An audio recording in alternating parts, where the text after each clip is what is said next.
أعوذ بالله من الشيطان الرجيم. بسم الله الرحمن الرحيم. يوصيكم الله في أولادكم للذكر مثل حظ الأنثيين، فإن كن نساء فوق اثنتين فلهن ثلثا ما ترك، وإن كانت واحدة فلها النصف، ولأبويه لكل واحد منهما السدس مما ترك إن كان له ولد، فإن لم يكن له ولد وورثه أبواه فلأمه الثلث، فإن كان له إخوة فلأمه السدس من بعد وصية يوصي بها أو دين. آباؤكم وأبناؤكم لا تدرون أيهم أقرب لكم نفعا، فريضة من الله، إن الله كان عليما حكيما. سورہ النساء اور قرآن کریم کی تفسیر سمجھنے کے لیے ہماری چینل کو سبسکرائب کریں۔ اللہ رب العزت ارشاد فرماتا ہے، اللہ تمہیں تمہاری اولاد کے بارے میں حکم دیتا ہے، یعنی یہ آیت نمبر 11 سورہ نساء کی آیت نمبر 11 اور آیت نمبر 12 کے اندر اللہ رب العزت نے علم میراث کا بیان فرمایا ہے، اور ان دو آیتوں میں وراثت کی کچھ صورتیں اللہ رب العزت نے یہاں ذکر فرمائی ہے، بیان فرمائی، جس میں آیت نمبر 11 کا ترجمہ یہ ہے، اللہ تمہیں تمہاری اولاد کے بارے میں حکم دیتا ہے، بیٹے کا حصہ 2 بیٹیوں کے برابر ہے، پھر اگر صرف لڑکیاں ہوں اگرچہ 2 سے اوپر تو ان کے لیے ترکے کا 2/3 حصہ ہوگا، یعنی اگر بیٹا ہے تو اس کا حصہ 2 بیٹیوں کے برابر ہے، اور اگر بیٹا نہیں صرف لڑکیاں ہیں اور 2 سے زیادہ ہے تو پھر جو چھوڑا ہوا مال ہے اس کا 2/3 حصہ ان کا ہوگا، اور اگر ایک لڑکی ہو تو اس کے لیے آدھا حصہ ہے، یعنی چھوڑے ہوئے مال کا آدھا، اور اگر میت کی اولاد ہو تو میت کے ماں باپ میں سے ہر ایک کے لیے ترکے سے 1/6 حصہ ہوگا، یعنی میت کی اولاد بھی ہے اور ماں باپ بھی ہے، تو میت کا جو چھوڑا ہوا مال ہے اگر اولاد ہے میت کی تو پھر ماں باپ کا 1/6 حصہ ہوگا، پھر اگر میت کی اولاد نہ ہو، صرف ماں باپ ہو، اولاد نہ ہو اور ماں باپ چھوڑے تو ماں کے لیے 1/3 حصہ ہے، پھر اگر اس میت کے کئی بہن بھائی ہوں تو ماں کا 1/6 حصہ ہوگا۔ یہ سب احکام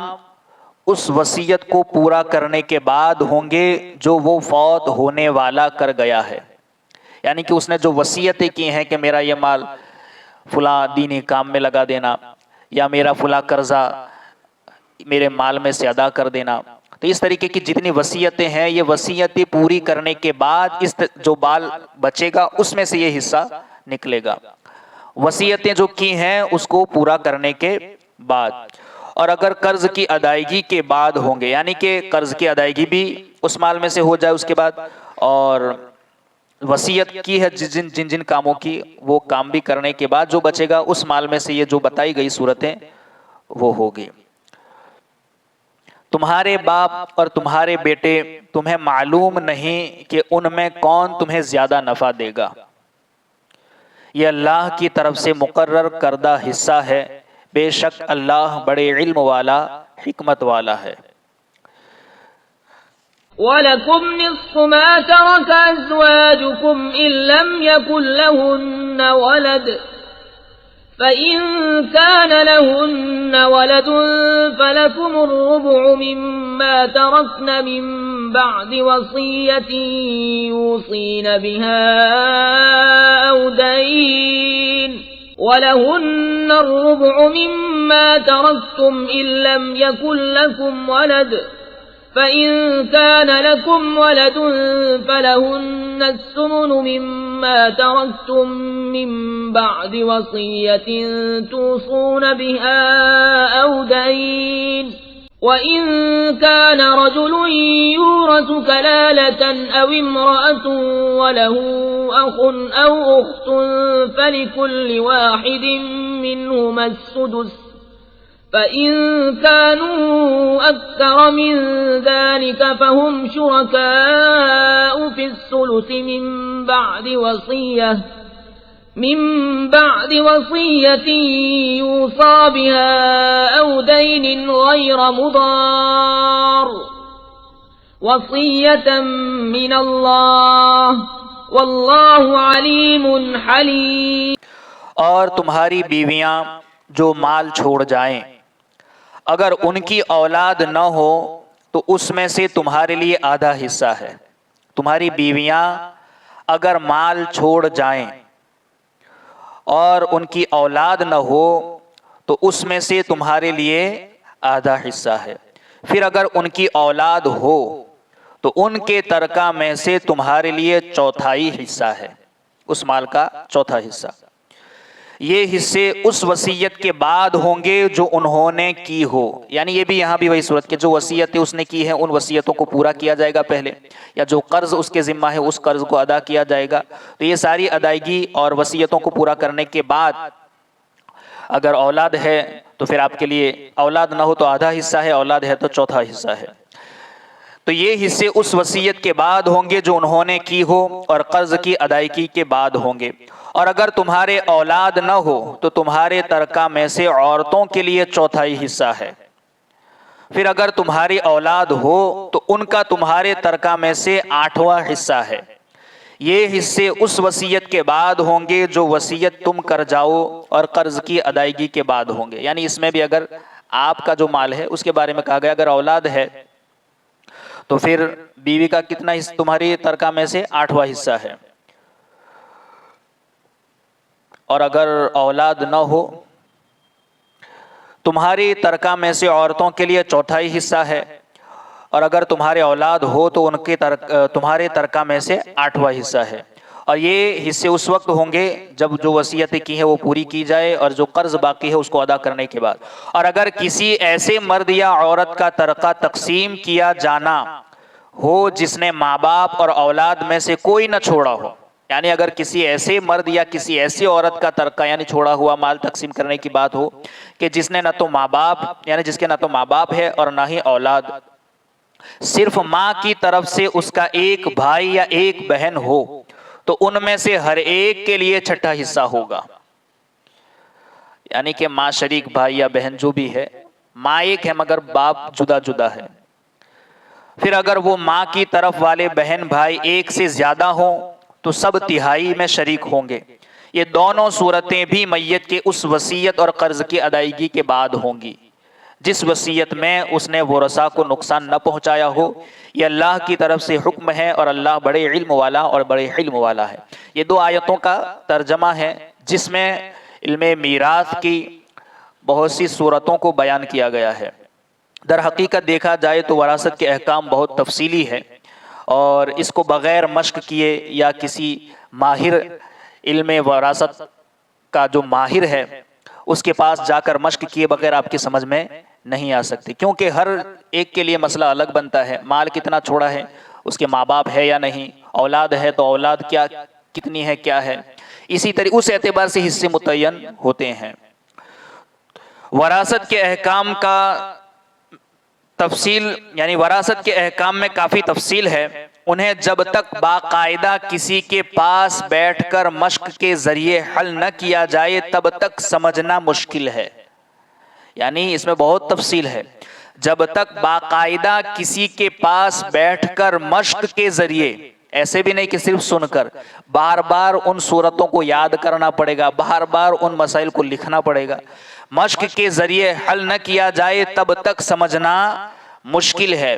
اس لیے انہیں سمجھنے کے لیے یعنی ان مسائل کو علم میراث کے سمجھنے کے لیے باقاعدہ کسی علم میراث کے عالم کے پاس بیٹھ کر سمجھیں. یہاں آیات مبارکہ کی تفسیر کے پیش نظر آیات میں مذکور ورثاء کی مکمل صورتیں تحریر کر دی ہیں، یعنی ان آیات میں جن جن صورتوں کو بیان کیا گیا ہے کہ یہ اگر چھوڑے ہو، ماں باپ ہو تو کیا حصہ ہوگا، اولاد ہو تو کیا حصہ ہوگا، جو اس میں صورتیں بیان کی گئی ہیں وہ یہاں ذکر کر دی جائے گی، انہیں دیکھ لیں۔ لیکن یاد رکھیں یہاں بیان کردہ حصوں کے ساتھ بہت سے اصول و قواعد کو ملا کر میراث کا مسئلہ حل کیا جاتا ہے۔ ایسا بھی نہیں کہ صرف یہاں دیکھ لینے سے کافی ہے، بلکہ اس کے بعد بھی بہت سے اصول دیکھے جائیں گے، بہت سے قواعد کو دیکھا جائے گا، اس کے بعد مسئلہ حل کیا جائے گا۔ لہذا مزید تفصیلات کے لیے میراث کی کتابوں کا مطالعہ کیا جائے۔ نیز تفسیر میں تمام ورثاء کے حالات بیان نہیں کیے گئے، بلکہ بعض صورتیں جو اس 2 آیتوں کے اندر یہاں بیان کی گئی ہیں وہ یہاں ذکر کر دی گئی ہے۔ ورثاء کے اندر مال وراثت تقسیم کرنے کی جو صورتیں ان 2 آیتوں میں بیان کی گئی ہے وہ یہاں 6 صورتیں ہیں۔ 6 کے اندر بہت سی حالتیں ہیں۔ دیکھیں باپ کی 3 صورتیں، یعنی ان 2 آیتوں کے اندر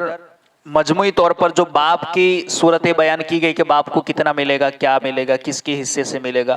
تو 3 صورتیں ان 2 آیتوں میں بنتی ہیں۔ باپ کی 3 صورتیں ہیں۔ اگر میت کا باپ ہو اور ساتھ میں بیٹا بھی ہو، میت کا باپ ہو اور ساتھ میں بیٹا بھی ہو، یہ صرف باپ کی صورتیں بیان کی جا رہی ہیں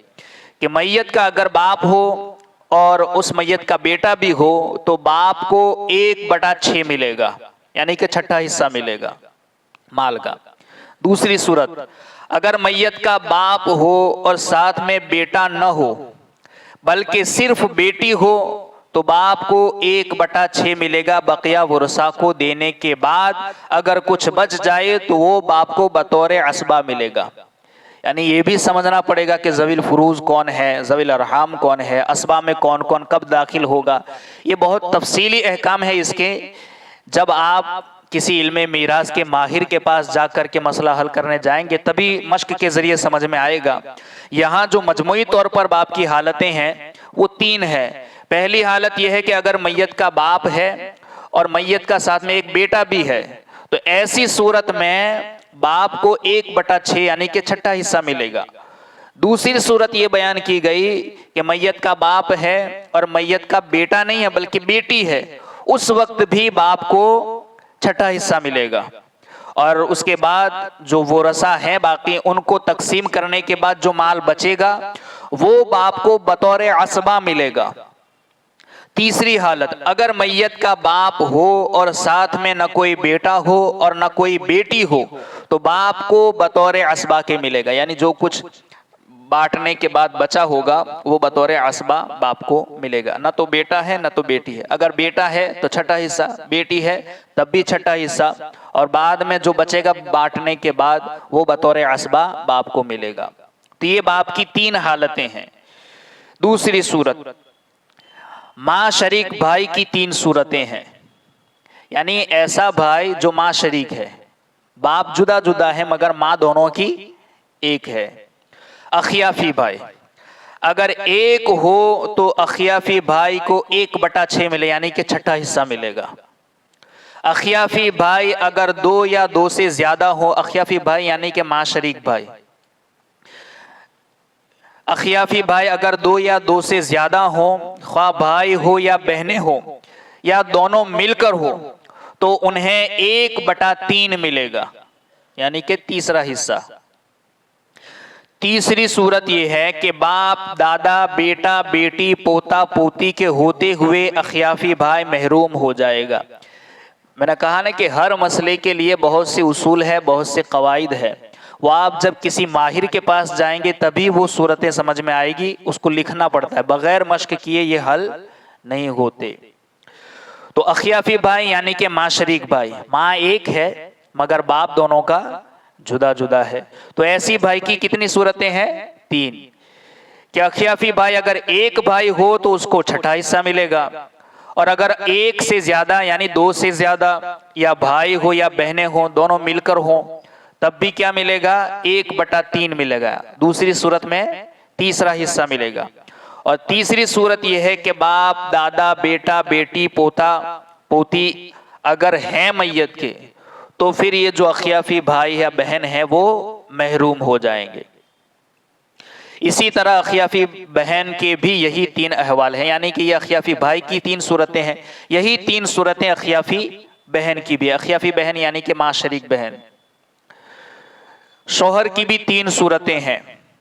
تیسری صورت شوہر کی دو صورتیں ہیں۔ پہلی کہ اگر فوت ہونے والی کی اولاد ہے، یعنی کہ عورت جو فوت ہو چکی ہے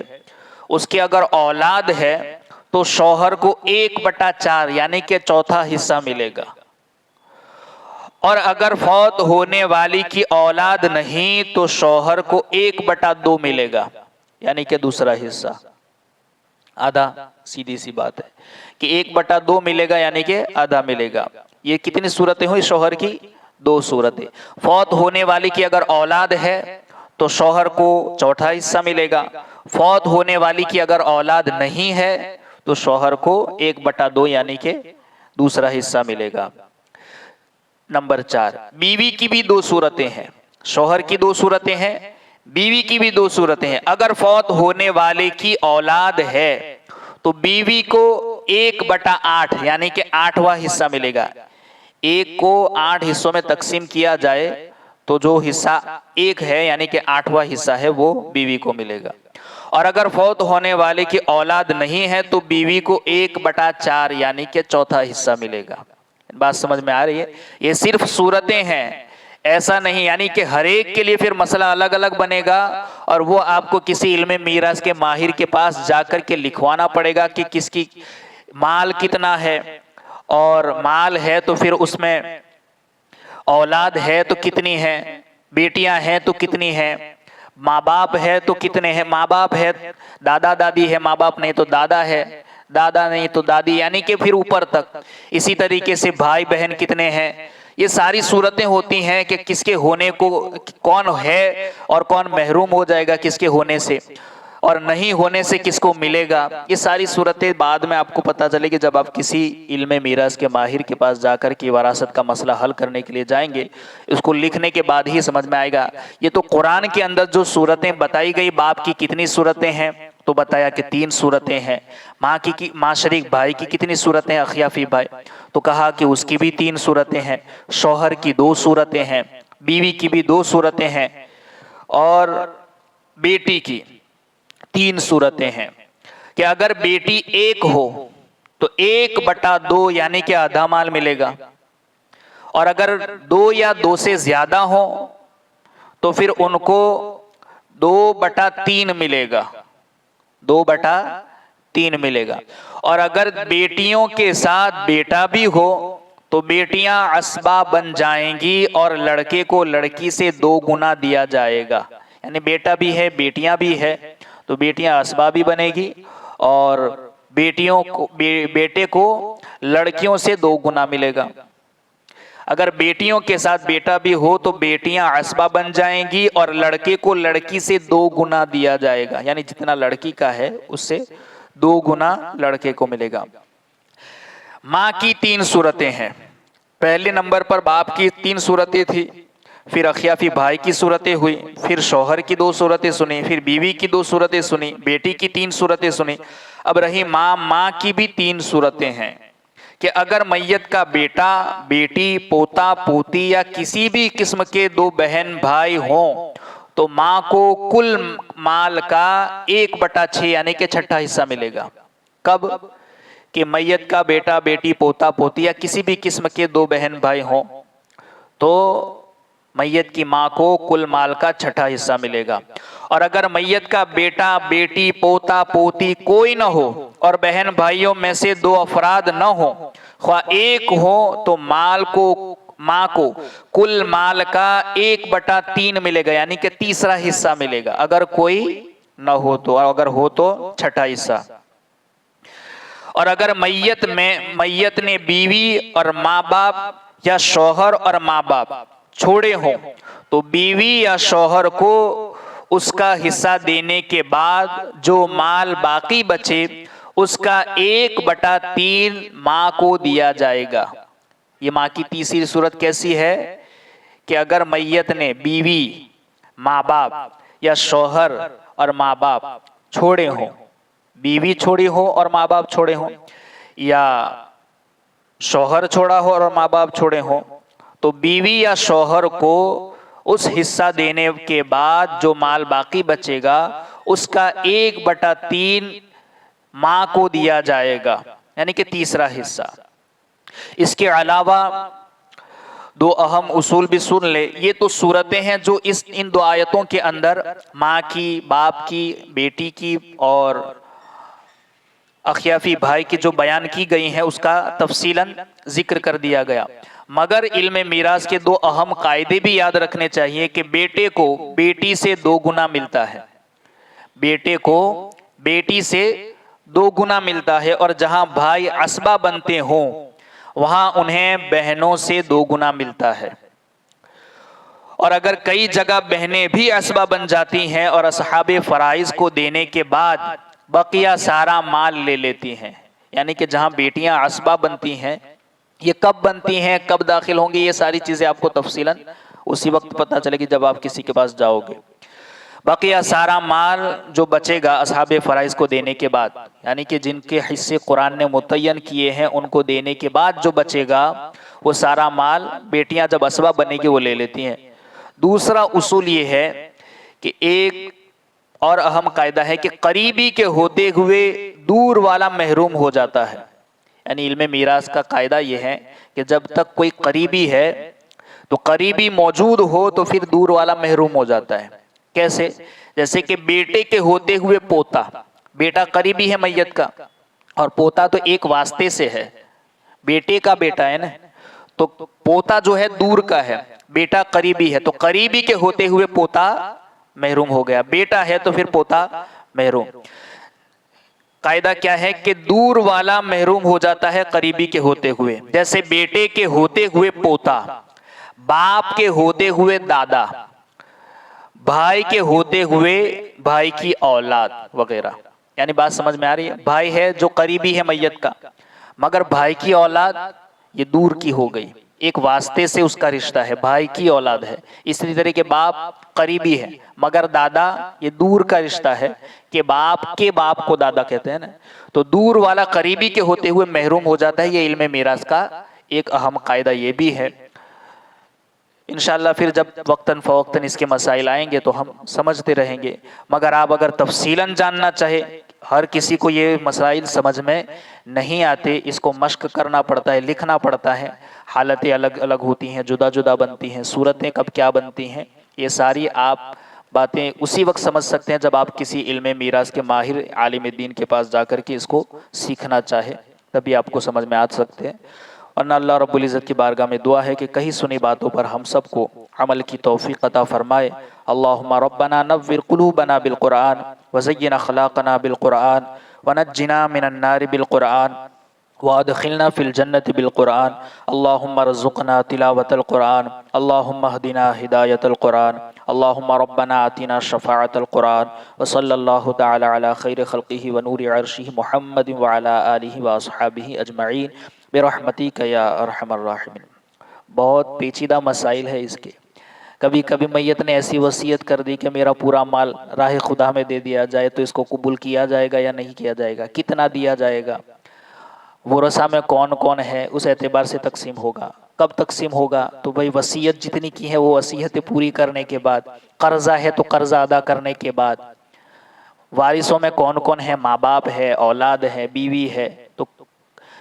اگر بیوی ہے اور اولاد نہیں ہے تو ماں باپ کو کیا ملے گا، بیوی بھی ہے، اولاد بھی ہے، ماں باپ بھی ہے تو کیا ملے گا، سب الگ الگ صورتیں، ایسا نہیں کہ جو ایک مرتبہ بتا دیا گیا تو ویسا ہی مل جائے گا، ایسا نہیں، ہر ایک کے لیے وراثت کے الگ الگ احکام ہیں۔